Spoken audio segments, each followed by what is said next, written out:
এই মুহূর্তের সমগ্র বরাক উপত্যকার গুরুত্বপূর্ণ আঞ্চলিক সংবাদে সবাইকে জানাই স্বাগত। প্রথমে বিশেষ বিশেষ খবর। বরাক উপত্যকাকে বাদ দিয়ে ভূমিপুত্র মুসলমান সমীক্ষা, হাইকোর্টে মামলা, 4 সপ্তাহের মধ্যে সরকারের জবাব চাইল হাইকোর্ট। গান্ধীর আদর্শ ছেড়ে কংগ্রেস রাজনীতিতে এখন নকশাল প্রভাব। আসামে সাম্প্রদায়িক সংঘর্ষের ষড়যন্ত্র করেছিলেন রাহুল গান্ধী, বললেন মুখ্যমন্ত্রী হিমন্ত। হেঁটে মক্কা সফরকারী শিহাব চত্তুরকে নিয়ে ব্যাপক উন্মাদনা বদরপুরে। পাথারকান্দির কৃষকরা বছরে 3 বার ফসল উৎপাদন করতে পারবেন, বললেন বিধায়ক কৃষ্ণেন্দু পাল। কালাচড়ায় জলসেচ প্রকল্পের শিলান্যাস। এবং সর্বশেষ খবর কি হলো, সংখ্যালঘু মহিলাদের শিক্ষার উন্নয়নে 22টি কলেজ স্থাপন করেছে সরকার, বললেন উপাধ্যক্ষ ডক্টর নুমল মুমিন। আলগাপুর কাটলিচুড়ার সুবিধা প্রাপকদের হাতে নতুন রেশন কার্ড তুলে দিলেন উপাধ্যক্ষ। এবারে শুনুন বিস্তারিত খবর। প্রতিদিনের সকাল সন্ধ্যার গুরুত্বপূর্ণ সংবাদ সবার আগে পেতে অবশ্যই চ্যানেলটি সাবস্ক্রাইব করে ভিডিওটি শেয়ার করুন। রাজ্যে খিলঞ্জিয়া বা ভূমিপুত্র সমীক্ষার যে সিদ্ধান্ত আসাম সরকার নিয়েছে, এতে বরাক উপত্যকার কোনো মুসলমান সম্প্রদায়কে অন্তর্ভুক্ত করা হয়নি। এর বিরুদ্ধে গৌহাটি হাইকোর্টে মামলা করেছেন আইনজীবী ফজলুজ্জামান মজুমদার। আদালত তার আবেদন গ্রহণ করেছে এবং আসাম সরকারকে এ ব্যাপারে 4 সপ্তাহের মধ্যে নিজেদের অবস্থান স্পষ্ট করতে বলেছে। গত বছর আসাম সরকার ক্যাবিনেট বৈঠকে সিদ্ধান্ত নিয়েছিল রাজ্যের খিলঞ্জিয়া মুসলমানদের জনগণনা হবে। এক্ষেত্রে 5টি মুসলমান গোষ্ঠীকে রাজ্যের আদিবাসীদের আওতায় রাখা হবে বলে জানানো হয়েছিল। ফজলুজ্জামান মজুমদার তার আবেদনে লিখেছেন, আসাম সরকার রাজ্যের মুসলমান সম্প্রদায়ের একটি আর্থসামাজিক সমীক্ষা করবে বলে ঘোষণা করেছে। তারা সৈয়দ, গড়িয়া, মরিয়া, দেশি এবং জুলহা গোষ্ঠীকে রাজ্যের আদি মুসলমান অর্থাৎ ভূমিপুত্র মুসলমান সম্প্রদায় বলে গ্রাহ্য করছে। তবে এই 5টি গোষ্ঠী ব্রহ্মপুত্র উপত্যকার এই তালিকায় বরাক উপত্যকার কোনো আদি মুসলমান সম্প্রদায়কে রাখা হয়নি। তারা যে ইতিহাসের কথা বলেছেন, সেখানেও বরাক উপত্যকার ইতিহাস নিয়ে কথা বলা হয়নি। তিনি আরও বলেন, রাজ্য সরকারের তরফে আদি মুসলমানদের চিহ্নিত করার জন্য যেসব যুক্তি দেওয়া হয়েছে, সেখানে মুঘল ভিত্তিক ইতিহাসকেই গ্রাহ্য করা হয়েছে। তবে এই অঞ্চল মুঘলদের অধীনে ছিল না। 1303 সালে পীর হজরত শাহজালাল তার অনুচর জিয়াউদ্দিনকে বদরপুরে পাঠিয়েছিলেন এবং এখনো বুন্দাসিল গ্রামে তার এবং তার কবর রয়েছে। এছাড়া বহু ঐতিহাসিক নিদর্শন রয়েছে যা প্রমাণ করতে পারে বরাক উপত্যকার মুসলমান সম্প্রদায়ের লোকেরা শতাব্দীর পর শতাব্দী ধরে এই অঞ্চলের বাসিন্দা এবং তারাও আদিবাসিন্দা বা ভূমিপুত্র। 2021 সালের 31 জুলাই রাজ্য সরকার আসামের ভূমিপুত্র মুসলমান গোষ্ঠী চিহ্নিত করার জন্য একটি বিশেষ কমিটি গঠন করেছিল। ডিসেম্বর মাসে কমিটি তাদের রিপোর্ট মুখ্যমন্ত্রীর কাছে জমা দেয়। এর উপর ভিত্তি করে গত বছর 8 ডিসেম্বর ক্যাবিনেট সমীক্ষার সিদ্ধান্ত নেয়। আইনজীবী লিখেছেন, আশ্চর্যের বিষয় হচ্ছে বরাক উপত্যকার কোনো মুসলমান সম্প্রদায়কে এই তালিকায় অন্তর্ভুক্ত করা হয়নি। ভৌগোলিক অবস্থানের ইতিহাস কেটে দেখলে তারা জানতেন বরাক উপত্যকার করিমগঞ্জ শ্রীহট্ট রাজ্যের অধীনে ছিল এবং কাছাড় এবং হাইলাকান্দি ব্রিটিশ আসার আগে ত্রিপুরা এবং পরবর্তীতে ডিমাসা রাজ্যের অধীনে ছিল। আইনজীবীর যুক্তি অনুযায়ী যেহেতু রাজ্য সরকার একটা গোটা অঞ্চলের ইতিহাসকে উপেক্ষা করে সমীক্ষা করছে, সেটা বৈধ বলে মেনে নেওয়া যায় না। এছাড়া ভারতের নাগরিকত্ব নির্ধারণের ক্ষেত্রে যে 2টো আইন রয়েছে, সেখানে স্পষ্ট বলা হয়েছে কোনো ব্যক্তির ভাষা, ধর্ম, ভৌগোলিক অবস্থান ইত্যাদির উপর নির্ভর করে নাগরিকত্ব নির্ধারণ করা যায় না। ভারতের সংবিধান অনুযায়ী কোনো ব্যক্তিকে ভাষা বা ধর্মের উপর ভিত্তি করে বিশেষ সুবিধা দেওয়া বা কোনো সুবিধা থেকে বঞ্চিত করা যায় না। আইনজীবী আদালতের কাছে দাবি জানিয়েছেন, সরকারের তরফে প্রস্তাবিত এই সমীক্ষা বন্ধ করে দেওয়া হোক।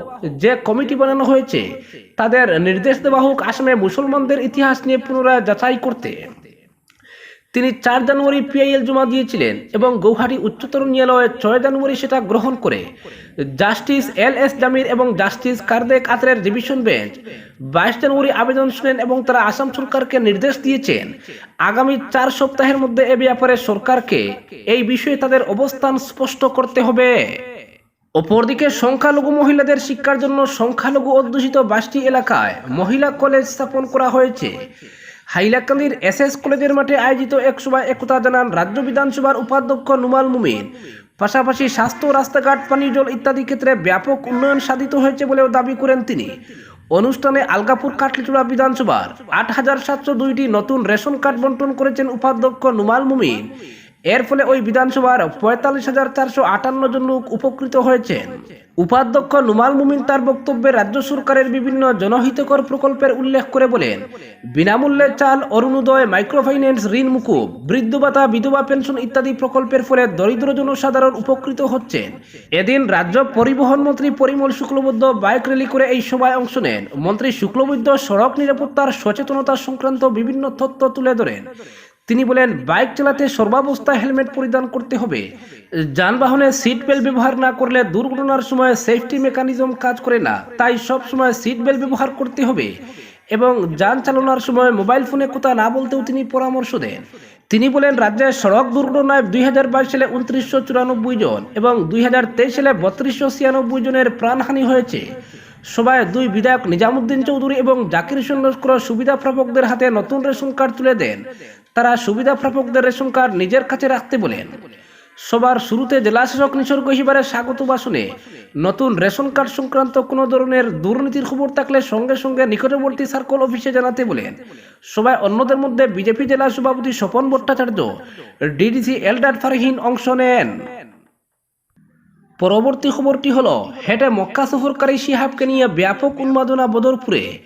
বদরপুর যুব আহলে সুন্নাত ওয়াল জামাত ও সুন্নি ফাউন্ডেশন বদরপুরের উদ্যোগে প্রতি বছরের নিয়ে এবারও বদরপুর টাউন ঈদগাহে বৃহস্পতিবার অনুষ্ঠিত হয় ধর্মীয় সমাবেশ, নাতে রসুল ও কেরাত মাহফিল। অনুষ্ঠানে মুখ্য অতিথি হিসেবে উপস্থিত হয়েছেন পবিত্র মক্কা ও মদিনা শরীফে পায়ে হেঁটে হজ পালনকারী যুবক শিহাব চত্তুর। এছাড়া এই অনুষ্ঠানে বিভিন্ন স্তরের ইসলামী পণ্ডিত ও ভিন্ন রাজ্যের অতিথিরা উপস্থিত ছিলেন। এদিন দুপুরে শিহাব চত্তুরকে বদরপুরের সংবর্ধনা জানান যুব আহলে সুন্নাত ওয়াল জামাত বদরপুর ও সুন্নি ফাউন্ডেশনের কর্মকর্তারা। অনুষ্ঠানের মুখ্য আকর্ষণ শিহাব চত্তুরকে দেখার জন্য বদরপুরের জনগণের মধ্যে ব্যাপক কৌতূহল দেখা দেয়। অপরদিকে অযোধ্যায় রামলালার প্রাণ প্রতিষ্ঠার সময় আসামে এসে সাম্প্রদায়িক সংঘর্ষের পটভূমি রচনা করেছিলেন রাহুল গান্ধী। এরই এক ঝলক দেখা গেছে গুয়াহাটিতে। বৃহস্পতিবার এই গুরুতর অভিযোগ এনেছেন মুখ্যমন্ত্রী। তার দাবি, সাম্প্রদায়িক সম্প্রীতির দিক থেকে অন্যতম স্পর্শকাতর আসাম, কারণ এখানকার জনসংখ্যার 40% মুসলিম। ফলে রামলালার প্রাণ প্রতিষ্ঠাকে কেন্দ্র করে সরকার যখন উৎকণ্ঠায় ছিল, তখনই আসামে এসে সাম্প্রদায়িক সংঘাত সৃষ্টির ষড়যন্ত্র করছিলেন রাহুল। তবে রাম ভক্তরা নিজেদের সংযত রেখেছেন। কংগ্রেসের শীর্ষ নেতা রাহুল গান্ধীর নিয়ে যাত্রা বৃহস্পতিবার আসাম ছেড়ে পশ্চিমবঙ্গে প্রবেশ করেছে, কিন্তু গুয়াহাটি মহানগরের খানাপাড়ায় যে ঘটনা ঘটেছে তা নিয়ে চাপানুতর এখনো চলছে। শ্রীমন্ত শঙ্করদেবের জন্মস্থান বরদুর্বা সূত্রে রাহুলের প্রবেশে বাধা দেওয়া নিয়েও জাতীয় স্তরে তীব্র সমালোচিত হচ্ছে রাজ্যের বিজেপি সরকার।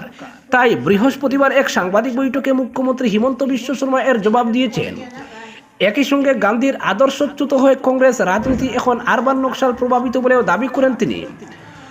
রাহুলের তীব্র সমালোচনা করে মুখ্যমন্ত্রী বলেন, বরদুর্বা থানায় যেতে দেওয়া হয়নি বলে রাহুল এক ধারণা দেওয়ার চেষ্টা করেছেন, কিন্তু শঙ্করদেবের প্রতি এতটা অনুরক্ত হলে তিনি কি 2 ঘন্টা সময় অপেক্ষা করতে পারেননি? তাকে তো বাধা দেওয়া হয়নি, বলা হয়েছে 3টার পর যেতে পারবেন সত্রে, কারণ সেই সময় সত্রে 1000-এর বেশি লোক একত্রিত হয়ে অযোধ্যার মহোৎসব দেখছিলেন।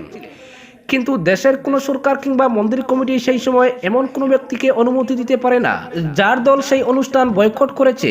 তাই রাহুল তখন বরপেটা সূত্রে গেলে ভিন্ন পরিস্থিতি হতে পারত, বিবাদও লাগতে পারত রাম ভক্তদের সঙ্গে। তার দাবি, রাহুল গান্ধীর মতো লোক আসামে এলে কোনো সমস্যা নেই আমার। বরদুর্বায় রাহুল গান্ধীর সঙ্গে রাম ভক্তদের সংঘাত হলে কি হতো? আসলে রাহুল সেদিন তামাশা করতে চাইছিলেন, কারণ তিনি টি-শার্ট জিন্স পরেছিলেন, অথচ বরদুর্বা সূত্রে যেতে গেলে ধুতি পাঞ্জাবি পড়তে হয়। আরও এগিয়ে গিয়ে তিনি বলেন, আসামের 40% মুসলিম রয়েছেন, ফলে কতটা স্পর্শকাতর পরিস্থিতি। কিন্তু রামলালার প্রাণ প্রতিষ্ঠার দিন রাহুল মরিগাঁও নগাজলা পেরিয়েছেন, যেখানে 60% সংখ্যালঘু জনসংখ্যা। ফলে সেই দিনগুলি কেন বেছে নিলেন তিনি? আমাদের কত সমস্যায় ফেলেছেন। একই সঙ্গে রাহুল গান্ধীকে বিদ্ধ করে মুখ্যমন্ত্রীর পাল্টা প্রশ্ন, আমগুড়ি হয়ে এলেন, কিন্তু হালঙ্গা পরে লাচিতের ময়দানে কেন গেলেন না তিনি? গুয়াহাটিতে এসেও কামাখ্যা মন্দিরে গেলেন না কেন? ভূপেন হাজারিকার সমাধি পেরিয়ে গেলেন, কিন্তু 2 মিনিট দাঁড়ালেন না। সাম্প্রদায়িক সম্প্রীতির প্রতীক হয়গ্রীব মাধব মন্দির পুয়ামুক্কায় যাননি। বরপেটা দিয়ে গেলেন, কিন্তু পাটবাউসি সূত্রে গেলেন না, সেখানে তো শঙ্করদেব নিজেই বসবাস করছিলেন অনেক দিন। বৃহস্পতিবার সকালে ধুবড়িতে গেলেন, অথচ গুরুদুয়ায় গেলেন না, যেখানে গুরু তেগ বাহাদুর এসেছিলেন। সরকার তো তাতে বাধা দেয়নি, তাহলে কেন গেলেন না? মুখ্যমন্ত্রীর দাবি, লাচিতের সমাধিতে না গিয়ে, কামাখ্যায় না গিয়ে পাটবাউসি সূত্রে না গিয়ে যে অহংকার দেখিয়েছেন রাহুল গান্ধী, আসামের জনতা লোকসভা ভোটে এর জবাব দেবেন। আগের চেয়েও কম আসন পাবে কংগ্রেস, প্রতিটি কেন্দ্রে বিশাল ভোটে আমরা কংগ্রেসকে হারাবো। রাহুল গান্ধীর সঙ্গে তার ব্যক্তিগত শত্রুতার কথা অকপটে স্বীকার করেছেন তিনি। হিমন্ত বলেন, রাহুলকে আমি ভালোবাসি না, সেটা সকলেই জানেন, ফলে সেটা অনেক বেশি ব্যক্তিগত। মুখ্যমন্ত্রী হিসেবে আইন শৃঙ্খলা রক্ষা করব, কিন্তু রাহুলের ফ্যান নই আমি। গুয়াহাটির ঘটনা তদন্তের জন্য সিট গঠন করা হয়েছে, লোকসভা ভোটের পর রাহুলকে ডাকা হবে। গান্ধীর আদর্শচ্যুত হয়ে কংগ্রেস রাজনীতিতে এখন বাম ঘরানার অনুপ্রবেশ ঘটেছে বলেও দাবি করেন তিনি। মুখ্যমন্ত্রী বলেন, কংগ্রেসের স্লোগানও এখন বদলেছে, রাম ঘরানার অনুপ্রবেশ ঘটেছে। 22 বছর কংগ্রেসে থেকেও সেটা দেখিনি আমি। কংগ্রেস রাজনীতি এখন সফট নকশালবাদী হয়ে গেছে, গান্ধীর নীতি আর প্রতিফলিত হয় না। কংগ্রেসের স্লোগান ছিল অনেক নরম, কংগ্রেসের আত্মা ধ্বংস করা হয়েছে, বাম থেকে নেওয়া হয়েছে সব। আজকের বিশেষ সংবাদ এখানেই সমাপ্ত।